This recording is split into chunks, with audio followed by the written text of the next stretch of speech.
Good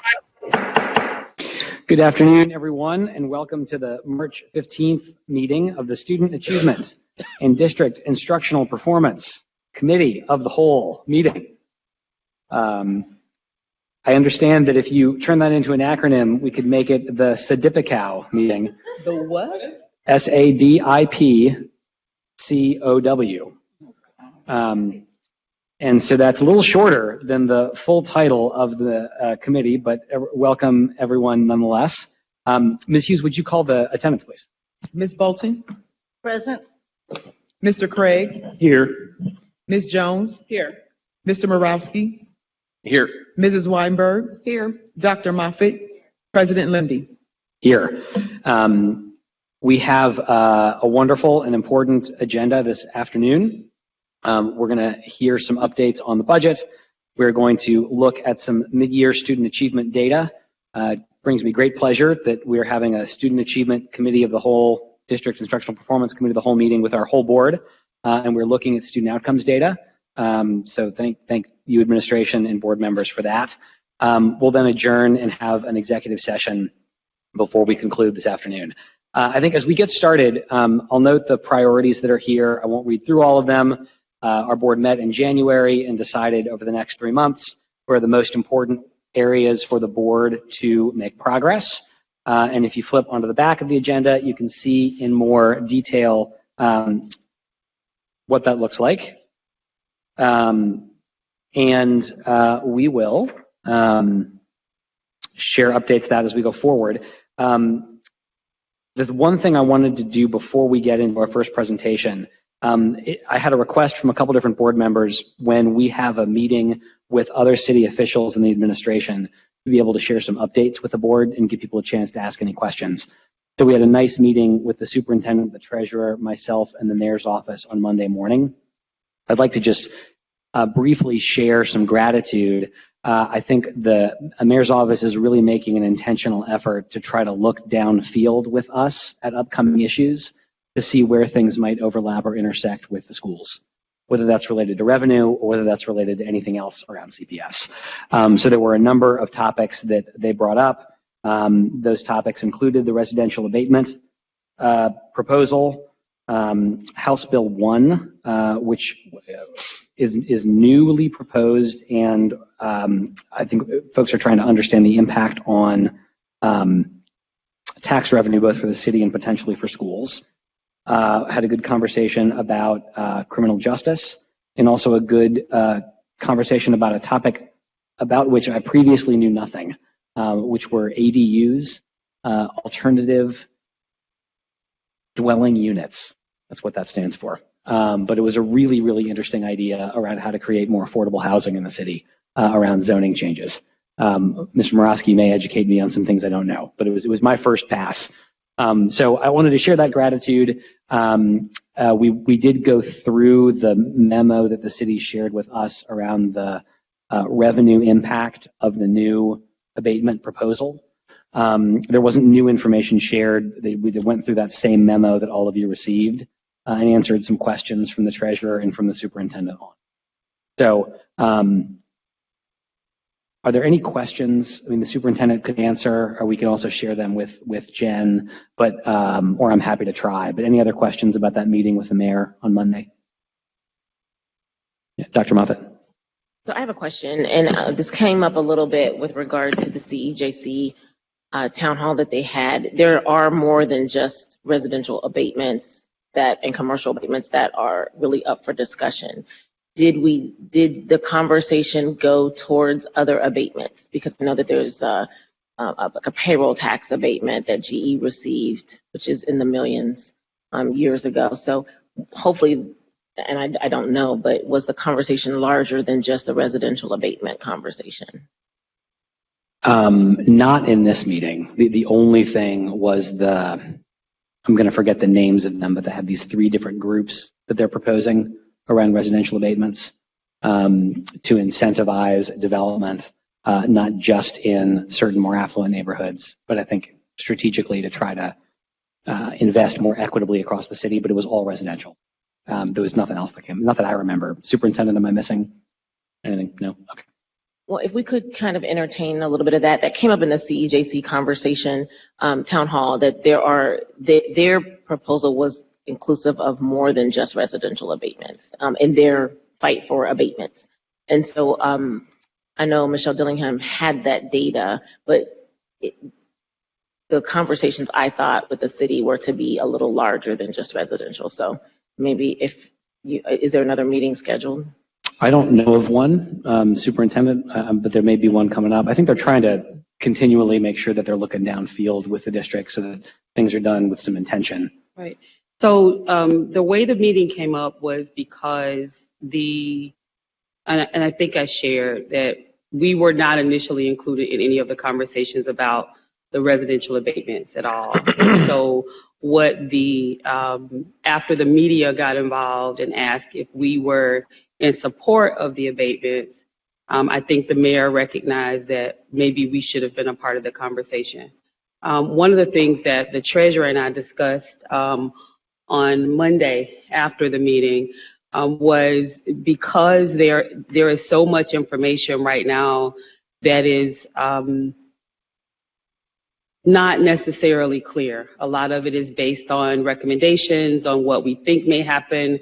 The information that we were provided, which is the same thing that was provided to the board, I think went back to 2017 or 2018, and then did a cost projection based on what the belief would be that the monies would be if the current abatement recommendation was applied beginning in 2017.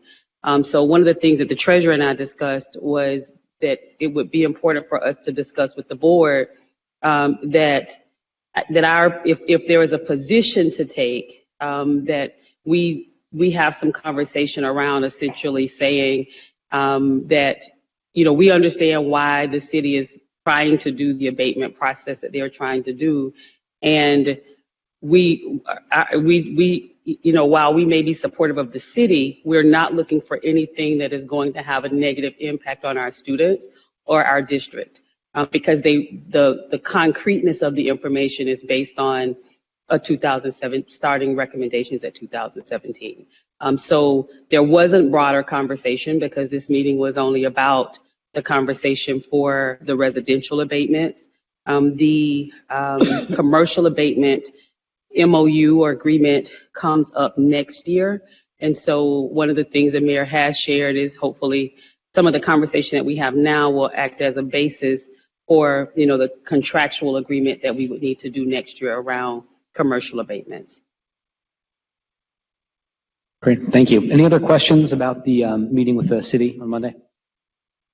I'm committed to making sure that we get updates to you all and any feedback gets passed along, and I'm grateful for the chance to do so. Okay, great. So with that, as I previewed earlier, we have 2 items here before we do our executive session. For the fiscal year 2023 budget update, we'll turn to our superintendent.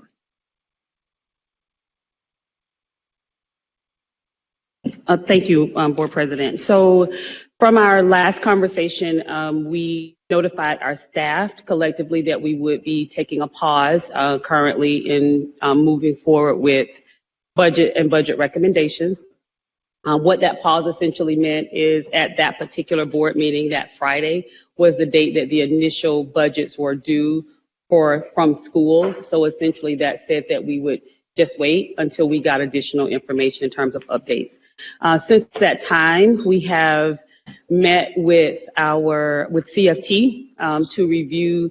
We did a line-by-line analysis of every school, about a 3.5 hour meeting with CFT to review each of the line items for each of the schools. We provided notice to the other unions that we would meet with them after what we thought would be today, because we thought we would get some information to move forward today. We'll just notify them that we will meet after we make a decision from there. But it seemed counterintuitive to meet with them today, and we're not necessarily sure on where we go next. But we did provide notice to them that we would be meeting with them because we did share that we would. We did also notify our central office staff that we are on a pause in terms of central office budgets. Since that time, the treasurer and I have reviewed additional a working document for ESSER funds, and we'll continue to do that so that as it's time for us to come back, we're coming back with recommendations that we have at this point. So I think more budget to be on the agenda for Monday's meeting, and appreciate the update from the superintendent and the conversations we've had as a group. Any questions in the near term on budget?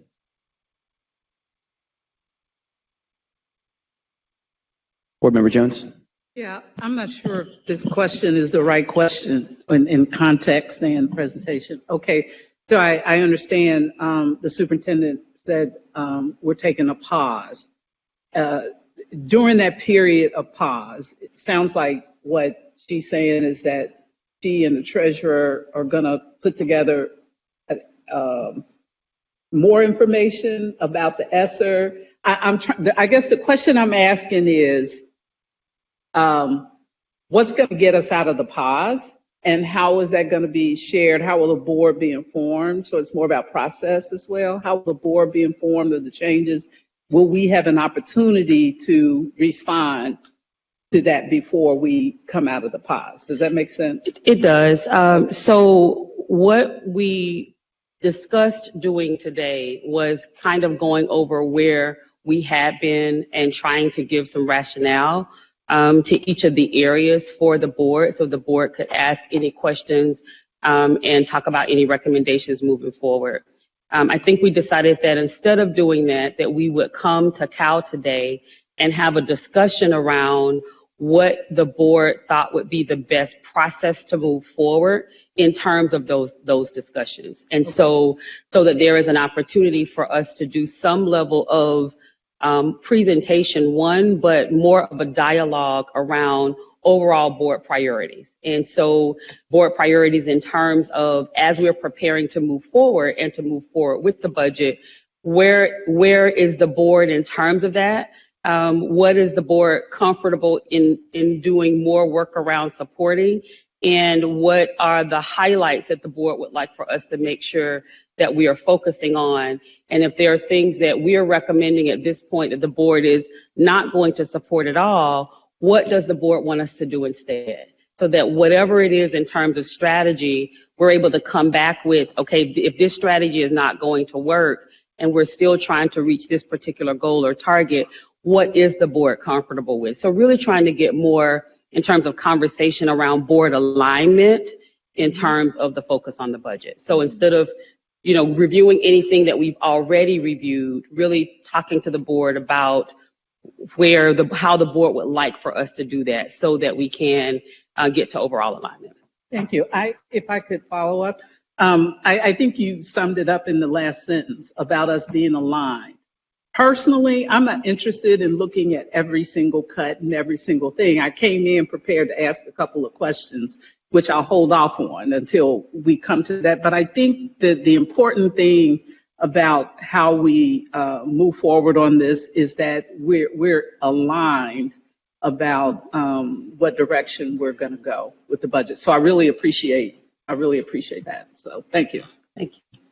Thank you, Member Jones. Thank you, Superintendent. Any others? Ms. Bolton. Just a question.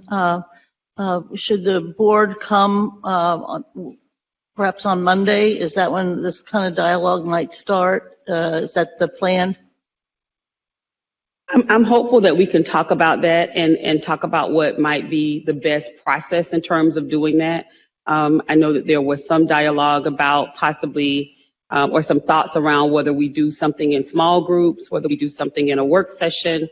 Any process that we have that the board is comfortable with, where we're able to answer the questions that the board has and then get some direction from the board on what to do next. So I'm open either way, however we're looking at doing, whichever next. And I think Ms. Bolton. That's a great answer. I don't know what the further answer is, but we have to come up with that. But I do think an open discussion Monday night, not necessarily lengthy or what have you, or I think that would help the public also and staff to see that we are engaged in finding that alignment. So at least maybe an opening dialogue, whether it's from something that the administration produces as a starting part, or however that would work. But I think that'd be great to do that on Monday, begin that on Monday, and then while that happens, who knows where then we can go. And we know the clock is running too. Thank you, Ms. Bolton. We'll go to Ms. Jones, I promise. But is there anybody who's not gone who would like to share? Ms. Jones. Yeah, thank you. I guess I'm putting in a bid for this conversation to not happen in a regular board meeting. Because I think what will happen is, because it's so important, we're going to focus a lot of time and energy on it, time and energy and whatever. And I'm actually putting on the table a suggestion to do a special meeting, 1.5 hours, where we focus totally on this. And it gives it that high priority and I think the emphasis that we want to put on this. That's just a suggestion. So there's a great suggestion. And I think soon we'll have some clarity about what exactly that will look like. I do not expect people will have to wait very long, but I think there's a deep shared interest in making sure that there's time for board members to engage with the superintendent on exactly these issues, and that happen quickly, and that we also get a chance to do that in public. And I hear your point about there being multiple ways in which that could happen. So I think expect more soon. Okay. Any last calls on budget before we turn to the mid-year student achievement outcomes? All right, here it is. Our student achievement. Oh, just kidding. Dr. Moffett. I kind of have a question. When will the data, because I submitted questions and in reading the bylaws in preparation for the policy deadline, I sent it to everybody, so you all know my questions. But when speaking, Jen, on our town hall, you all didn't have all of the data that I had asked for yet. You all were getting it. So I think my question is, when will all of the data with the pause be available so that we can have our meeting informed and with all of the information, all of the data? So just to be clear, and I apologize for being late, I was doing a job interview, not for myself or the assistant treasurer, excuse me. It's a good clarification. Thank you. I assume that you're requesting, because you wanted the per pupil spend per school and the student outcomes, that's the information you're requesting. So that information won't, because the central administration budget process contains a lot of school allocations. Until we finish that process, I can't give you the total cost of school. And so whenever we end the pause and we can restart that process and finish it is when we'll be able to produce that data. Okay, and I just know that when we had our town hall, we asked some significant questions, and some of that was on the academic side. And it was around the outcome data, but some of the data that I'm asking for is part of the academic side as well. So I just would like to have an informed discussion around the totality of the data as close to possible. So am I hearing, I want to hear correctly, that because we're in the pause, we can't get all of the data, the academic data? Is that right? Well, so you were focusing on a couple different things last night. So one of the focuses was around Title I or supplemental services to students who were economically disadvantaged and were not in Title I buildings. And that was a question I couldn't answer because I don't know what the academic teams does for supplemental services for non-title schools. So I haven't had a chance to follow up with the superintendent on that yet. The second question was from your email about the outcomes and the student data. And so I actually spent a lot of time thinking about this last night. And it makes sense to me to take the last year data and the current year data and match it up with last year's outcomes. Because if you show a per pupil spend on a budget on last year's outcomes, it doesn't match, right? It doesn't make a lot of sense. But if you present it together, then it could make some informative trend information. And so until we finish the centralized budget process, I can't give you a true cost to the school to tell you what that per pupil spend would be. And I have to get the academic, I'm not sure how to represent the academic outcome if it would be a composite score of both reading and math, or something at the report card or whatever. I haven't had an opportunity to discuss with the superintendent, so. Okay. Just to summarize, I think my question is just basically that I wanted us to have an informed, as close of an informed decision, discussion as we could. You know exactly where I got some of those questions from with regard to economics. And so Yes. it's not my questions just for the peanut gallery aren't like Kareem specific questions, but they were talking about how boards should make those informed decisions regarding the budget with as much data as possible. So that's why in part why I asked those questions. And so I just wanted to see when we would have a timeline to get as much of that information as possible. So I'm not trying to be obtuse, but I can't give you a timeline until I know when the pause is going to end. So I know about 6 weeks later is when I'll be able to produce data. Okay. You're not obtuse at all. Thank you. Okay, great. Thank you, everybody. Any last comments before this is our Student Achievement in District Instructional Performance Committee of the Whole? I'm excited to spend some time talking about student achievement in district instructional performance. But any last questions about budget? Ms. Bolden. Yes, I think the pause is going to provide us some useful opportunities for that alignment. And I appreciate that we're taking that pause and that the superintendent is open to finding a way that we can work together to get that alignment. So it's appreciate that work a lot and that opportunity. Thank you very much. So with that, we're going to turn to item 2, which is on mid-year student data. I actually have a question, Board President. So when are we going to make the determination about movement forward for Monday? Are we going to do that at the end of this meeting? Correct. Okay, great. All right. Thank you. Now we're ready? Okay. So with the student achievement information, I did send the information out to the board. This is a follow-up to the last conversation that we had around student achievement. But one of the things that we talked about previously is also being able to look at that student achievement data based on ethnic groups as well. And so I sent, I'll give this to you. I sent 2 documents, one of them, or 2 sets of data, I should say. And one of them I'm sharing with you today. The other is in the information that I sent to you for the meeting for today. So one of them is really looking at kind of where we are in terms of information around assessments and how students are performing right now and how students performed previously based on our given assessments. I think one thing that I want to raise, and it came up to me yesterday, and I just want to say this out loud. I focus on data at the level that I do because data represents students.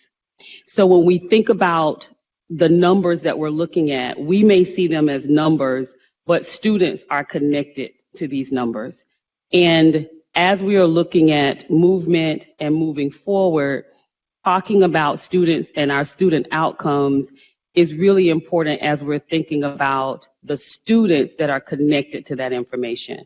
So what I just shared with you, you already have. So for some, if it's easier to look at it on the computer, it's the same information, and it does allow you to move about just a little bit. So just a couple things to call your attention to. The first set of information is set up such that you have reading data, and just to kind of give you an overview of, and some of you know this just by us working together for this amount of time, I think about data in terms of being able to tell the story that the data is telling us. So on the first page, there were 2 charts. One starts with reading, the other is math, but math is on both pages as well, if that's helpful.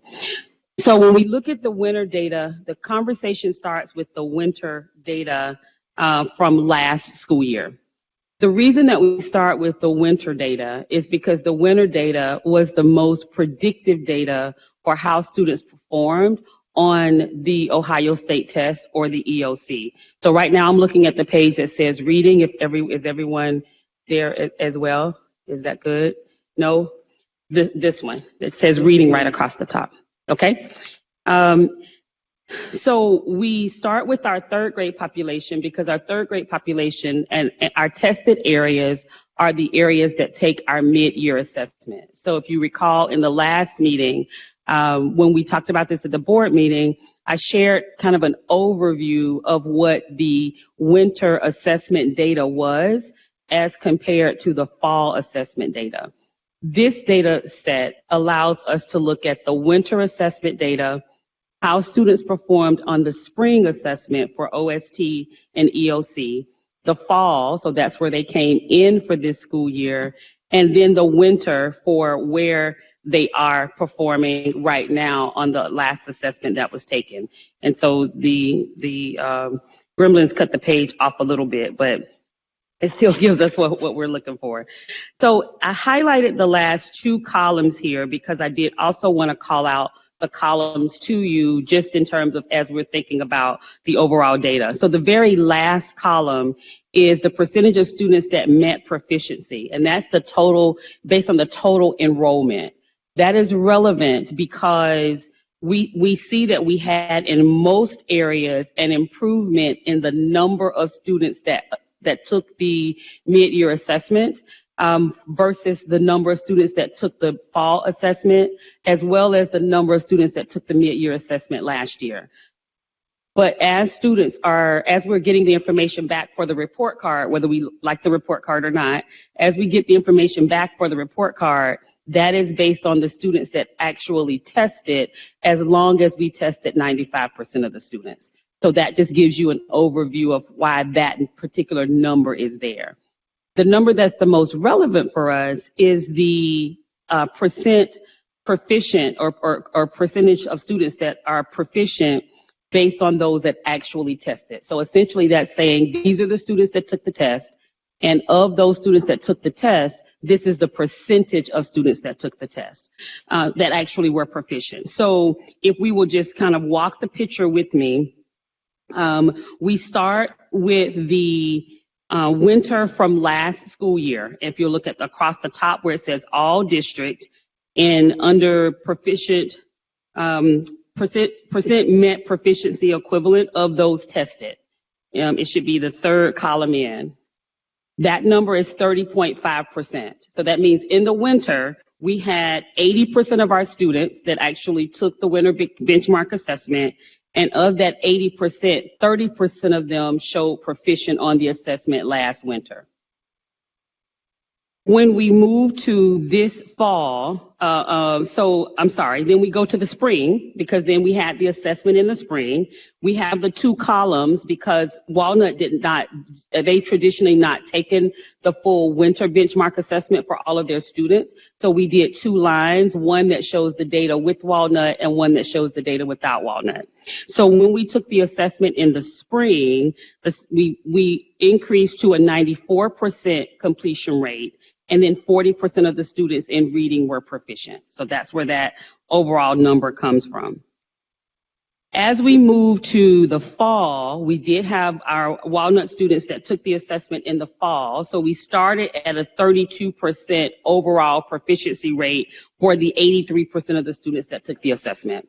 So essentially that's telling us that in the fall, we started about 2% higher than where we were in the winter last year. Now we know we're comparing winter to winter, but that lets us know that's kind of how those numbers fare it out.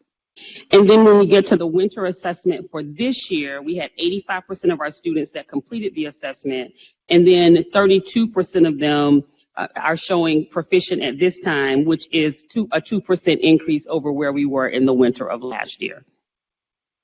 As we go line by line, in terms of being able to call our attention just to some areas for where we were in terms of proficiency in the winter last year and where we are now, if we start at third grade and we move down the rows for each of the grade levels up through 10th grade for reading, we see that we had an increase from the winter of 21 to the winter of 22 in each one of the categories.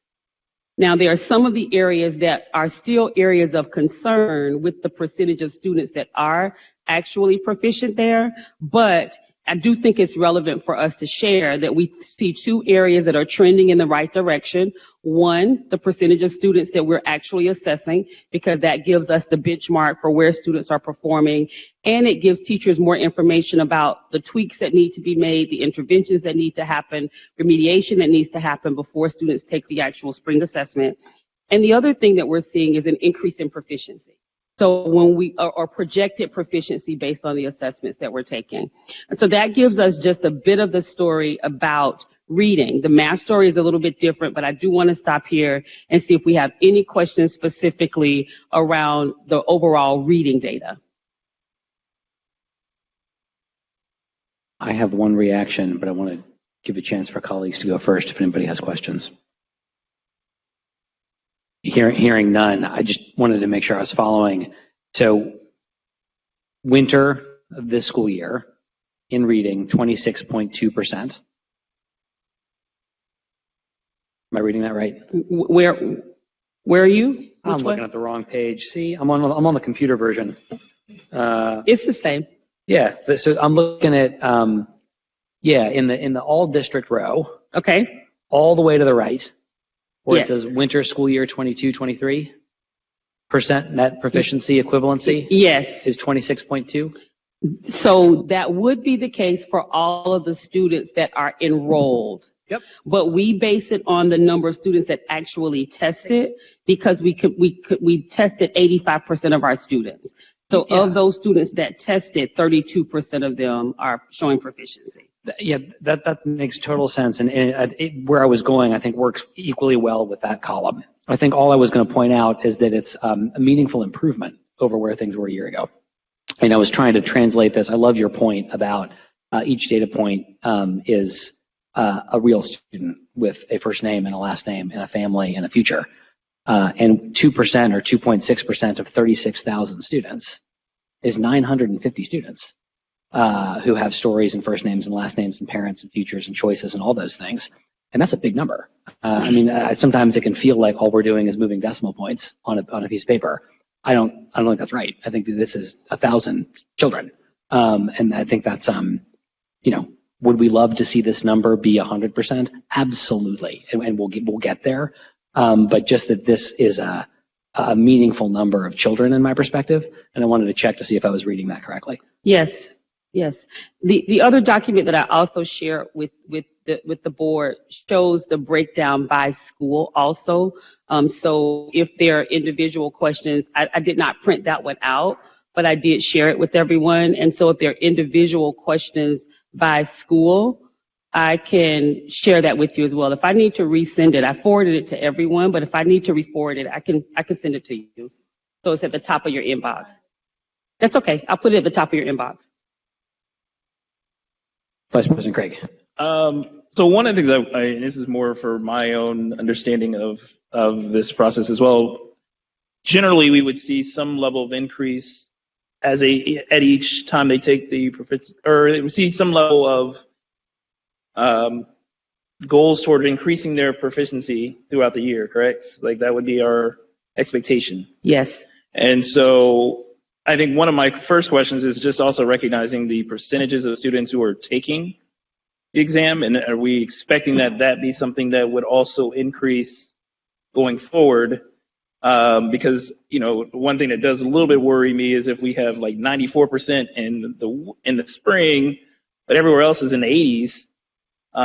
Is there something that's driving that number down other than just one school doesn't test in certain times of the year?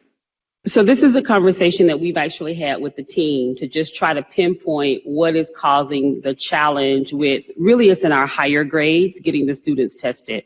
So if we look at where we were, and when we initially talked about data, it feels like forever ago, but it may have been July or August when we talked about data initially, looking at the OST data. One of the things that we discussed at that time was the difference in the lower numbers of students that took the midterm assessment versus those that took the assessment at the end of the year, and the value that was placed on that. So I think while there's still room for improvement from where we started in the winter last year with the percentage of students that tested by grade level, and where we are this winter with the percentage of students that tested by grade level, there is an overall increase of 5%. So when we break that down, we really see our greatest improvement in our seventh grade students. Last year we tested 68%. This year we tested 78%. And we know that a part of that, there were some Walnut students that tested this year for 7th and 8th grade, but they didn't test their 9th and 10th graders. Okay. And then for the 8th grade, it was 65% for the winter last year, and it was 72% this year. And then for our 9th graders, it was 46% last year and 57% this year. And I'm just doing the first two numbers. I didn't round them off. And then the 10th grade was 50% last year and 53% this year. So we're able to pinpoint kind of where those challenges are. And then we'll unfortunately need to follow up with those schools, because it is important to get that benchmark information so you really do know what's necessary to really double down with students on, really before they actually take the overall assessment. Because again, these assessments for students that need to make proficiency for graduation points, all of these assessments count for them. Even though the 10th grade assessment, the English 10, is no longer included as a part of the report card, it is one of the indicators that can be used for a seal for students to graduate. The other question I had centers around, I think, as we look at the numbers, that 8th grade year, the 8th grade proficiency, in some ways, some also the 7th grade, seems to also be somewhat of that transition where we're not seeing the same performance on that English or on the reading proficiency levels. And so is that something for us as a board to also be thinking about? Is that the nature of how they're learning at that 7th, 8th grade level that's different from how they were learning from that K through 6 experience? Is it, because I think that's a large part of the discussion that I think also ad hoc is having a little bit around. But if we're thinking about 7th and 8th graders, and are they having struggles for alternative reasons other than just because the work is harder, is that something as a district we need to be paying attention to? So I think that it's an area for us to do some deeper study around. So one of the things that we are looking to do is to work with, we have a group called the EIP group, which is a combination of CFT, of CAS, that comes together and talks about educational practices. We also have our curriculum councils that make recommendations around curriculum, around recommendations for assessments and those kinds of things. What I see when I see this is I see two things. One, when I look in classrooms at the curriculum that we're using as it relates to standards, but there is additional, especially in our 7th and 8th grade areas, there is an additional need to identify areas of remediation that students need. And we currently, as a district, really don't have the best way to do that at the skills level. So if you look at on the other document that I provided for you, it's separated. One is blue and one is green. This year, the district piloted a program for assessments. Initially, when I came in, it was being used for assessments, and I know the program very much to be one of the best that you can use for interventions. So we started using that not just for the assessment piece in the fall and the winter, but we also started using it for interventions because it pinpoints the needs of the students at the skills level. So knowing we have some students that are in 7th or 8th grade, but they may have deficits in phonological awareness or phonemic awareness. Many of the students that have challenges with reading have challenges in vocabulary and vocabulary development. So using this particular program for the students is both diagnostic and prescriptive. So one, using the assessment, diagnoses what the child's challenge is. After the challenge is diagnosed, it then allows for two things to happen. Teachers in small groups, very specific lessons that you use with students to improve in that particular skill. And then on the other side of that, students using technology to work in their skill area on their own. And we are really seeing improvement. When you go through the schools and you separate the schools out, we're seeing improvement. Not that the other assessment is not a good assessment to use, but it doesn't give both the diagnosis and the prescription for what to do around it. Thank you, Vice President Craig. Other questions or comments on the reading or math data? Member Bolton. Yes, thank you for this. A couple things. My question is quite general. What years are in this grouping of years would we say are pre-COVID, COVID, post-COVID? So on this document, we don't have that. But we do have, we can go back and pull that, because what we find is when we look at our OST, the information from OST, from right before the assessment, of course, where we were last year as a district, of course, we were lower than that the year before COVID happened. So on this information, it's really just looking at kind of our cycle, the 1 year OST cycle for last year. So the winter before that, in terms of what the internal benchmarks were, and then the state test, and now this fall and the internal benchmarks, and this winter, the internal benchmarks. I'm just interested in knowing which school years were impacted by COVID. It's interesting. The other thing I would ask, as a veteran suburban teacher, when it is test day in the burbs, it is test day. And it is a very serious, highly controlled, deliver kids kind of approach. And I wonder if part of that is, the nature of the suburbs and understanding the value of the testing, which actually is even more important here, in part because of graduation demands and what have you. But I just wonder if we might want to review what is the culture and the atmosphere of those days, because I know we do an awful lot of it. I think we do more of it than they do in the burbs, so it begins to maybe diminish in its significance, possibly. That's conjecture. But I do know that this, having survived AP tests and all these other things all those years, there is that atmospheric need for the kids to understand the significance and for the grown-ups to help put that that structure together. So just think it'd be interesting to review, even school by school, like where's the better delivery, if you will? Does it have something to do with the way that it's being administered as well? So just to give a little bit of feedback on that, this is the first district that I've been a part of, and I think everybody knows next year is my 30th year in public education. This has been the first district that I've been a part of that testing is not a stop everything in the building and do testing. So one of the things that I found out by asking questions is that there has been the belief that the testing that students work better in the testing environment when they're testing in small groups. That does two things.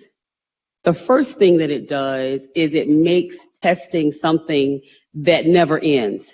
So if you have a testing window that goes for a month and you are testing students in small groups, then you're testing students in small groups while life is happening around the rest of the school, number one. It does three things. Number two, you're also extending staff, and I would almost say overextending staff in some instances, because staff is then required to do oversight of those that they're testing. Number three, having just looked at testing environments for a long time, there is something very, very different when everybody in the building is quiet, when everybody in the building recognizes that everybody else is testing, when everybody in the building understands, and even parents know these are testing days, so during this time, we are not interrupting classes unless it's a life or death emergency. It changes the conversation. This is the first place that I've seen that, to be completely honest with you. So I do think that it's an opportunity to collect collect additional data, but that's one area. And honestly, I saw it when I came to the district in May, because as I was going to schools, I came on May the 2nd, and in many of our schools, I could not see classrooms because they were still testing. So when you get students testing up to that point in time, the feeling is just different. And unfortunately, the closer you get to the end of the school year, the more challenged it becomes. We have some of our schools, at least one that I know, that operates under a testing schedule. So, for example, when students are doing AP testing, only certain groups of students come in, so they're doing the AP testing. One of the reasons that that would happen is because it puts everyone in the same space. One of our high schools this year, when I went to visit the school, I happened to go and visit the school on a day that they were doing testing. And the principal said to me almost apologetically, you know, okay, we decided to do something different this year, and we're testing everybody at the same time, so nobody is moving around because we're testing. We want to see what's going to happen with the results. And so my response to that was, that's wonderful. What other way do we generally do it? And so then in asking the questions, I find that just what you said, that is the way that it's done in the suburbs here, but I would think that it's the way that it's done in some other places collectively, because it just changes the testing environment, it changes the way that students are thinking about testing, and it gives them additional opportunities. Thank you. Thank you, Member Bolden. Any other questions before we keep going? Superintendent. Okay, so now we'll move over to math, and math tells a bit of a different story. And of course, as a former math teacher, you know, it causes just a lot of concern for me, and I know that it causes the same kind of concern for us. I've spoken with several of you that have referenced just kind of our math data, and even in the sense that, you know, whether it's experiences with other students or experiences with you know, students in your life that you love, that reading might be stronger for them, but across the district, math has been the even greater challenge. And I think when we look at the differences in performance for the reading, and while it's not where we want to be, we're moving in the right direction, and I think we will continue to see that trend. Math causes some concern that I do believe is greater than just the conversation that we had about reading. So let's just dig in just a little bit. So same format. It's set up such that you have the winter assessment, the OST, the fall assessment for this year, and then the winter assessment. So highlighting those areas at the end, the last column is the overall percentage of students that were proficient based on the enrollment. And then the column before that is the column of proficiency based on students that actually took the assessment. So if we do the same kind of crosswalk that we did just a moment ago, I think that we see some differences in some of the areas that are pretty stark as we have the conversation. And I really do believe that I think I know why for some of those. So the first, for third grade, we see we started in the winter of last year at 15%. Right now at 42%, fourth grade 12%, right now at 36%, fifth grade 11%, right now at 23%. For sixth grade, last year 30%, we see a bit of a decrease at 27%. For seventh grade, 16%, we see a decrease to 14%. Even though there's an increase overall, that's not the population that actually we're talking about. We're talking about the population of students that tested. And then we get to eighth grade, 19%, we see a decrease to 11%. And then in Algebra 1, 23% with a decrease to 14%. So I see a few things when I look at the data. I will say that in elementary, third, fourth, and fifth grade, I can say pretty firmly that our teachers have truly embraced, number one, the curriculum that we're using as a district. The district actually purchased the curriculum prior to me getting here. If you recall, it was a curriculum that I shared with you at that time that was highly aligned to standards, that we could see that it was aligned to standards, but that because of the pandemic, we had not been able to do the kind of professional development that we wanted to do around that. Teachers have truly embraced that. The curriculum is the same curriculum that now we're doing in some of the iReady pilot schools, but it is iReady that the district already had. It does also offer the same diagnostic and prescriptive approach for students that are having challenges in skills deficit areas. We've also done some really intensive professional development with teachers. One of the, most teachers, when you talk to them and they talk about professional development, and even though I will add that for each professional development we've had since August, there has been an improvement with the way that teachers are rating that professional development. Strongly agree that the professional development was not just beneficial, but it was immediately useful. So we had a lot of days that were already a part of the contract that we had not used because we had not been able to roll out that professional development. And so working directly with the organization, I asked if we could do individual sessions with teachers where we have a partner that would come into the school, that will work with the teacher, that would do observation with the teacher, then co-teaching with the teacher, and then giving feedback to them. And the response to that has just been phenomenal because it is giving teachers that one-on-one experience. That's only been in K-5. And that's where we use the curriculum. So I really believe, and I think if we have the conversation with principals as well, we will really see that while we're, again, not necessarily where we want to be, we're seeing improvement in that area because there is the focus on what's happening with the curriculum. There's the focus on professional development. There is the opportunity for students to do small groups and also use the technology component. And we're monitoring it weekly and giving feedback. So that might make a few people uncomfortable because we're doing that. But if we have the resource available for the students, it's important for the students to use the resource. And we've really moved to for reading and math to doing recognition for schools, recognitions for students around the competition that goes along with that. So while students are getting the benefit of using the resources, there's also some healthy competition that's happening as well. The other part of that is as a math teacher and in doing work with our math team, I do think that we're going to have to dig in a little more around the resources that we're using for math. I think that this data and the feedback from the field is such that we need to look a little bit deeper around what we're using, how we're augmenting those resources, what kind of professional development we're using. So for example, in our K through 5, we use one curriculum. In 6th grade, we use a different curriculum in an elementary environment.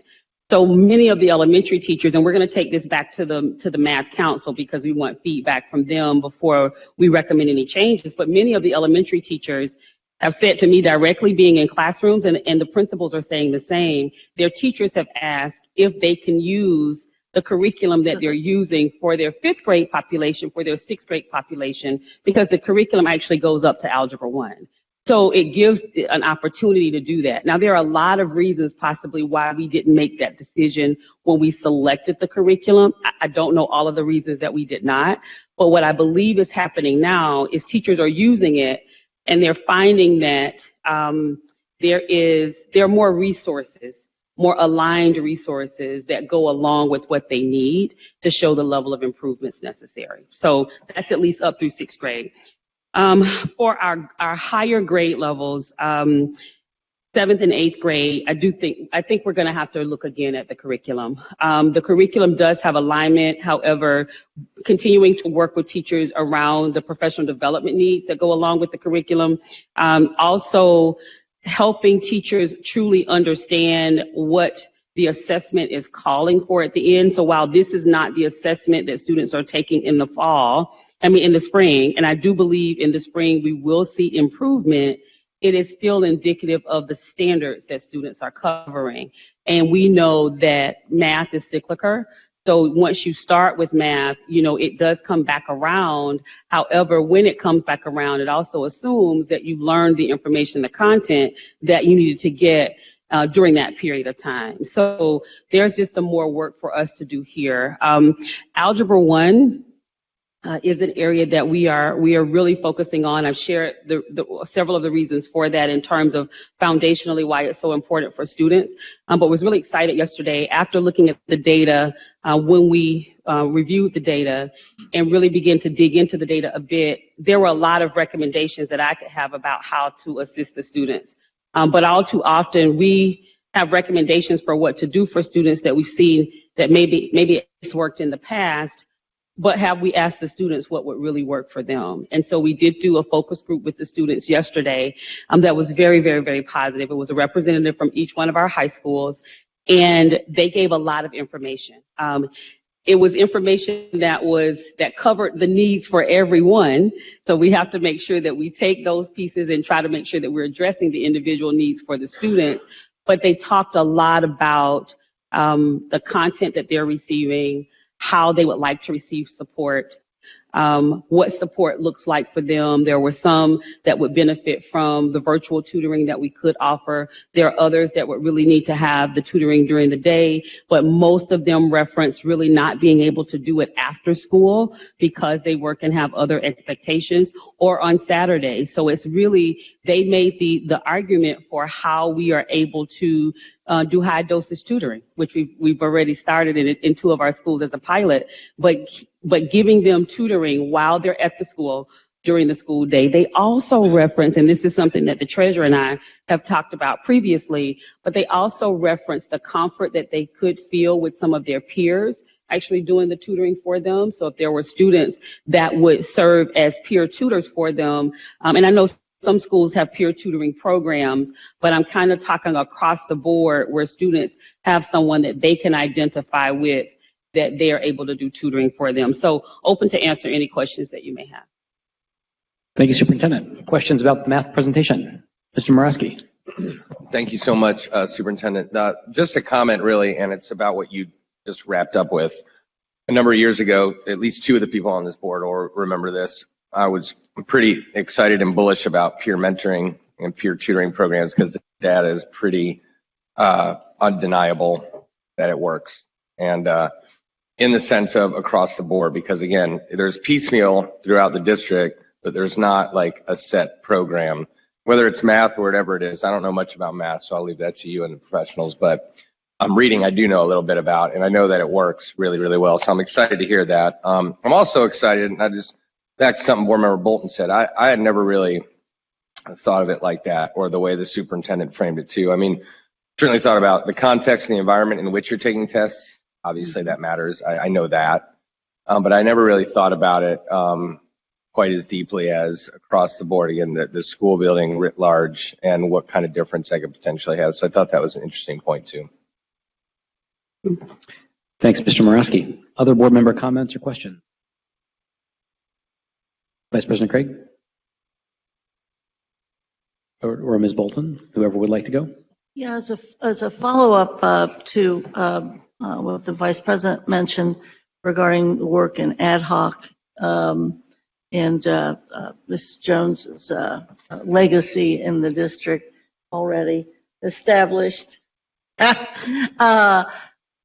Is it possible to look at the grade band comparison across the types of schools? And I'm not talking programmatically. I'm not talking Montessori or language or whatever, but specifically how are the kids doing in the PK6 environment, PK8 environment, or the 712, and just compare the same grade band.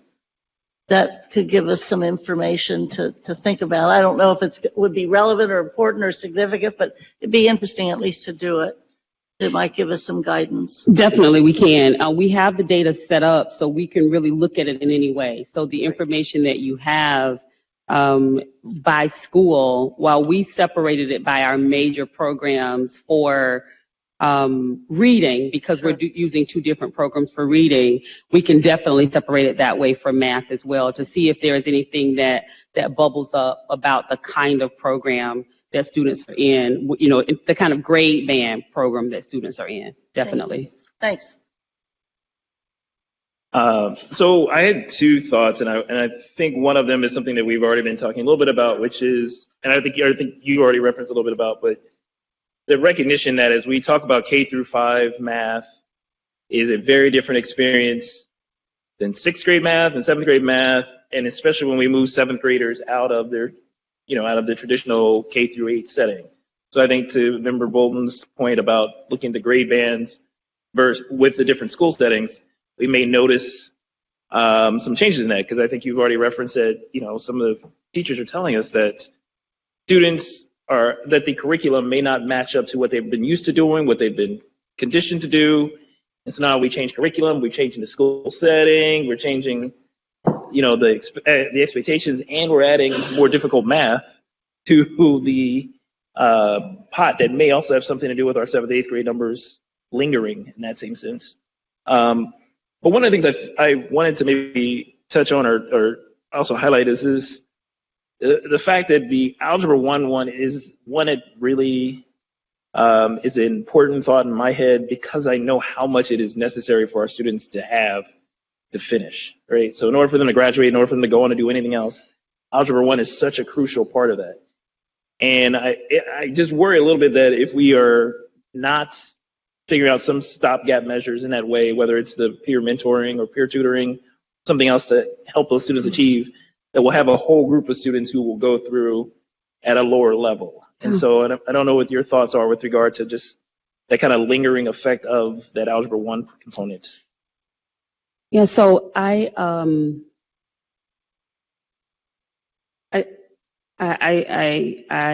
think of two things in this space. I think one, I do think that we have a curricular gap for sixth and seventh grade, 6th, 7th, and 8th grade, somewhere in that population. If we just look at grade levels, not content, just the grade levels, I think that we have a curricular gap. That's one. I think the second thing is, just in looking at having just really dissected this work before, we also have not really done a lot of work around acceleration in terms of students and how we're looking for students to progress as an overall district. Now, there are different schools of thought about acceleration, but it's just not something that we've done or we've talked about. So to that point, there are students that are 8th grade students that could take Algebra 1 and be successful in Algebra 1. But we don't necessarily across the district. We may at isolated schools place them into Algebra 1, but we don't do that across the district. So essentially it doesn't get the students collectively the opportunity to get to the higher level maths, because they're not starting with Algebra 1 until 9th grade, right? So that becomes another area to look at. And I think the third is really how we are, when we go back and we disaggregate the data for students in our younger grades, the algebraic thinking strand of that data is generally one of the weaker strands. So it's also how we are continuing to look at providing the necessary professional development in that space, so that, again, I used the term earlier cyclical, but again, it becomes a cyclical process, so that by the time they get to true Algebra 1, they've been exposed to everything that's there.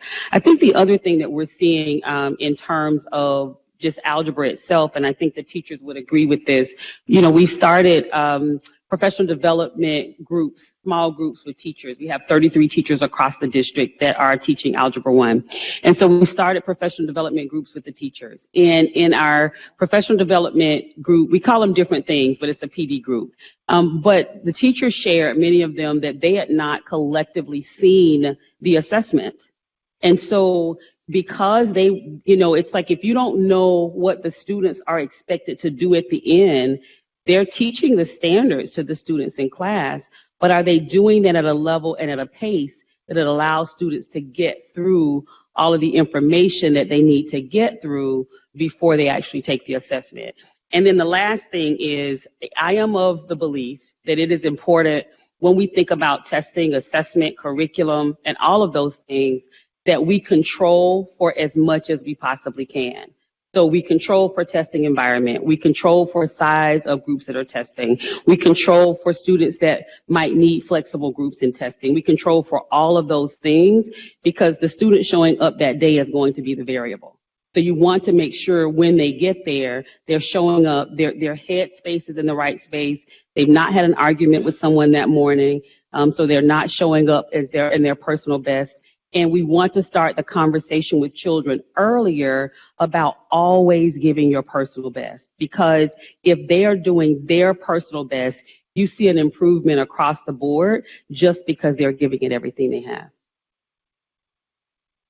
Thank you, Superintendent. You sound like you've met my son, Mrs. Weinberg.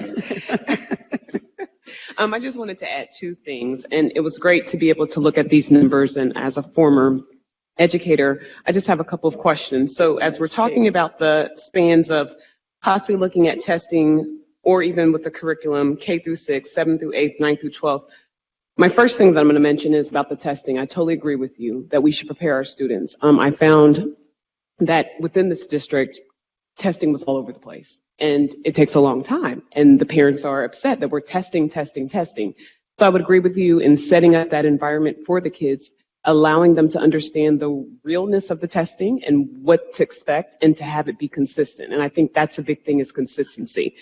So then my next follow-up would be with the curriculum, just making sure that we are being consistent within the grade spans at the different schools. Because what I've heard, or what I've seen from personal experience, is that we'll have someone in 7th grade doing something at a particular school in a particular subject, but then at another school and in that same subject, they're not even using the same resources or the same curriculum. So I think that that is a big concern, to make sure that we're looking at that and taking that into consideration. Thank you. And I appreciate that. One of the conversations that we had, even when we were looking at preparing for my evaluation, it was around curriculum, right? And we talked about how, as a board, we spend a lot on curriculum, but do we really know that the curriculum that we're spending money on, the students are actually using in class? That was we talked about that several times. And so one of the things that we added to the evaluation as a way to progress monitor that was going into schools that are less than 3-star. I know ultimately, we want to get to all, but starting up with the focus of 3 schools that were less than 3-star in achievement, because the goal is to get at least everyone to what would be considered satisfactory achievement. And so we started that process. We started that on January the 28th, I believe was the first day. So when I shared the information before, we had gone through our first month. Probably right now we're at about 15 schools.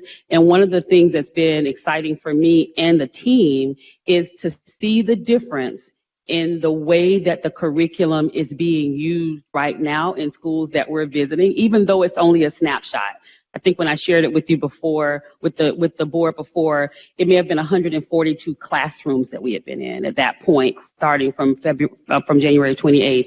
But seeing the increase in the use of curriculum, the district selected curriculum, watching teachers work together on being able to use that curriculum. Our teachers are embracing the support that's being provided for them, and even the instructional reviews, and this is one where I wish Julie was here, but even the instructional reviews that we have, while initially there was the thought that maybe those were going to be negative, they have not been at all, because they're done with the school team, not to the school team. So it comes back as a way to really make sure that we're seeing progress.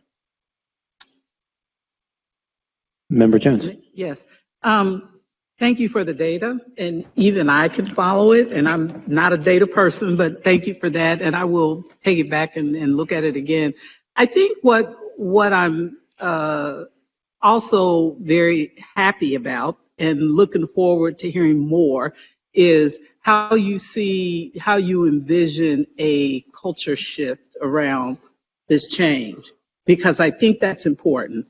And it's important for a lot of reasons, which I won't go into right now. But I think that what I'm hearing is you give us the raw data. This is what it is. but this is what I've seen. This is where I think we need to be, and this is how we hope to get there. So I appreciate hearing that.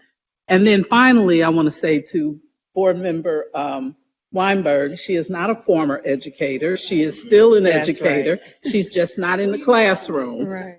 I am a former vice president, so, okay.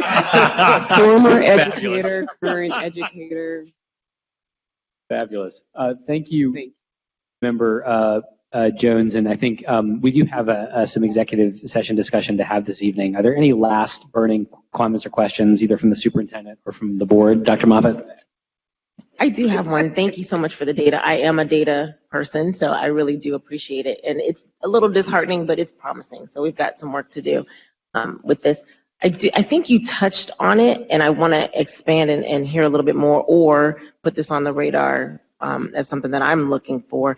We got an email from a veteran teacher, and she talked about specifically Walnut Hills, but one of the things that she brought up was that, and I'm going to read a little bit, several ELA teachers believe that grammatical structures were on the air in Iowa test. However, neither of these tests identified grammatical structures in preparation for preparing students for the Walnut Hills test. So my question is there any cross-training of our teachers with regard to algebra specifically? And I'm a collegiate math teacher, so I know that continuity strand that you talked about is significant. But is there any preparation for teachers to teach the maybe 4th, 5th, 6th grade teachers what is, not to teach to the test, but to prepare them to teach their students what they're going to need mathematically in preparation for that test? I think that, thank you for the question. I think that it is a work in progress. So as we do our professional development days, many of the individuals that teach the sessions are teachers in the district. So they are teaching the content, or they've taught the content. So they are preparing to transfer that content to other teachers. So not only are we using experts that work with the organization, because that's really been the crux of the folks that we've had. We also use our specific teachers for that. I think that as we continue to progress, and we really are able to pull out the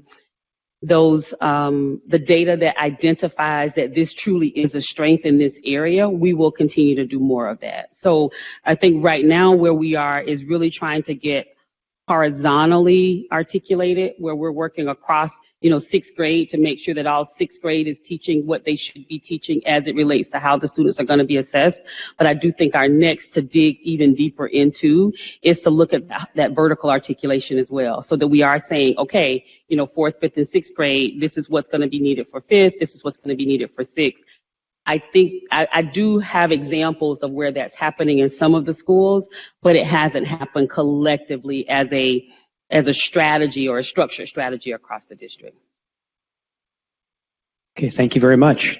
So with that, I would like to ask for a motion to recess into executive session to consider employment of a public official. So moved. Thank you, Mr. Morawski. Is there a second? Second. Thank you, Board Member Jones. Would you please call the vote? We lost our treasurer. Do we need a treasurer pro tem? Is there a motion to make Vice President Craig our treasurer pro tem? So moved. Thank you, Member Jones. Is there a second?